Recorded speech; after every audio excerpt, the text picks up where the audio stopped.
Like many Canadians who have made their way outside of our borders, I often get mistaken for an American. Of course, it's easy to understand how one would make that error. After all, our accents are quite similar, our cultures and histories are deeply intertwined, and besides the Canadian flag sewn on my guitar bag, not much sets me apart. But there are some pretty major differences between what goes on in music up here and down there. Today, I'm going to tell you a little bit about making music in the Great White North. To start out, it's important to point out a couple details. The population of Canada is 36 million people, roughly 1/10 of the American population, and 3 million less than California alone. Disproportionate to the population is our geographical size. Canada is the second biggest country in the world. Why aren't there more people here? Well, you don't have to go that far north before things start getting real cold and significantly less hospitable. 90% of our population lives within 160 kilometers of the US-Canada border, which is French for not that far. Speaking of French, our country is bilingual. We have two national languages, English and French. Both are given equal rights and privileges. While personally, my French is pretty rusty, I can still sing our national anthem en français. But let's move on to the music. In 1968, the CRTC was established, a commission that regulates our radio, TV, and telecommunications. By law, a certain percentage of what is played on radio must be considered Canadian content. CanCon is determined by the Maple system. Two of the following must generally be met. The music is composed entirely by a Canadian. The music or lyrics are performed principally by a Canadian. The music is recorded wholly in Canada or performed wholly in Canada and broadcast live here.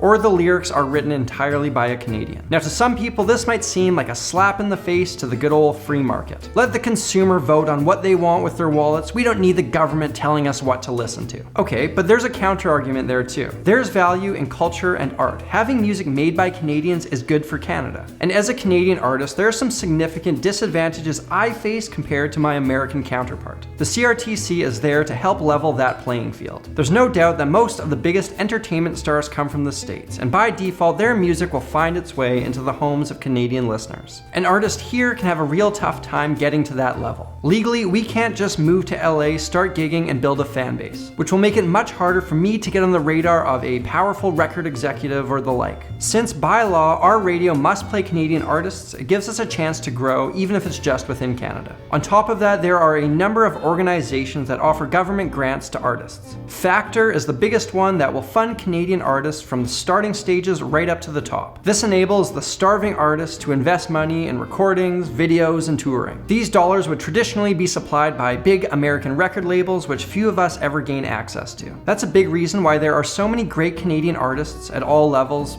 were subsidized. I personally don't use these programs anymore since what I do is a little bit non-traditional. But when I started going down to Nashville, I used to go to songwriting workshops. These trips were paid for by Factor. Call me a dirty socialist hippie, but there are some great things that have come of this. The system is designed to give people like me a bit more of a fighting chance, so that one day we make videos like this one right here or music that reaches people around the world, ever so slightly adding a little bit more to the Canadian identity. There are a number of my favorite artists who owe a great deal to the Canadian government. Arkells, Matt Mays, the Sheepdogs, Sam Roberts Band are a couple of my personal favorites that come to mind. Since our radio stations will play Canadian artists, there are bands that will grow massive fan bases here that never extend beyond our borders. Perhaps the greatest of them all is the Tragically Hip. Often referred to as the Canadian Beatles, the Hip, like no one else, are our band. To so many Canadians, their music is the soundtrack to our lives. It's pure Canadiana, and I consider their lead singer, Gord Downie, who passed away only last week, to be not only a musical hero, but a personal one as well. If you want to hear more of my thoughts on him, I've done a video where I go into more detail. Please feel free to check it out. See, sometimes Canadians feel like we're standing in the shadow of our big American brother. Artists like The Hip, Rush, Tom Cochrane, Guess Who, Shania Twain, Neil Young, and of course Celine Dion make us feel a little bit more proud of who we are. Now, I mentioned earlier, Canada is a huge, sprawling landmass. Any artist who has toured across the country knows this all too well. I mean, the closest city to me with over 1 million people in it is Edmonton, and that's 12 hours away. Let's just say a cross-country tour requires a significant amount of driving. Along the way, there are a number of iconic Canadian bars that every artist has endured at some point. The Townhouse in Sudbury, Ontario comes to mind. Our music center is Toronto, and while I love that city, it doesn't compare to the New Yorks, LAs, and Nashvilles of the world. So a lot of our best and brightest talent ends up heading abroad. All these things go into creating the musical identity of Canada. I hope you've learned something new about us today. To wrap this up, I'll tell you guys a couple little non-musical related things about Canada. What Americans call a garbage disposal, that thing in your sink you throw waste down, we call a garburator. No one wears shoes inside. That would be considered quite rude. Our $1 coin is called a loonie because there's a picture of a loon on it. Our $2 coin, of course, is called the toonie. Healthcare is universal, and while the system isn't perfect, Tommy Douglas, who introduced it, is widely considered the greatest Canadian of all time, saying a boot is a regional thing from certain areas of Ontario. However, most of us will say A at some point. Guns are seen in a very different light here. I know maybe a handful of people who own shotguns for hunting. I don't know a single person who owns a handgun, and I have no idea how you would go about getting one. While it's become trendy to romanticize Canada, there is some pretty bad stuff in our not so distant past. I love this country, but it's not perfect by any stretch. And lastly, despite what some people think, nobody cares if another Canadian city wins a Stanley Cup. In fact, watching the Leafs win one would be the stuff of nightmares for me. The real national pride is Olympic hockey.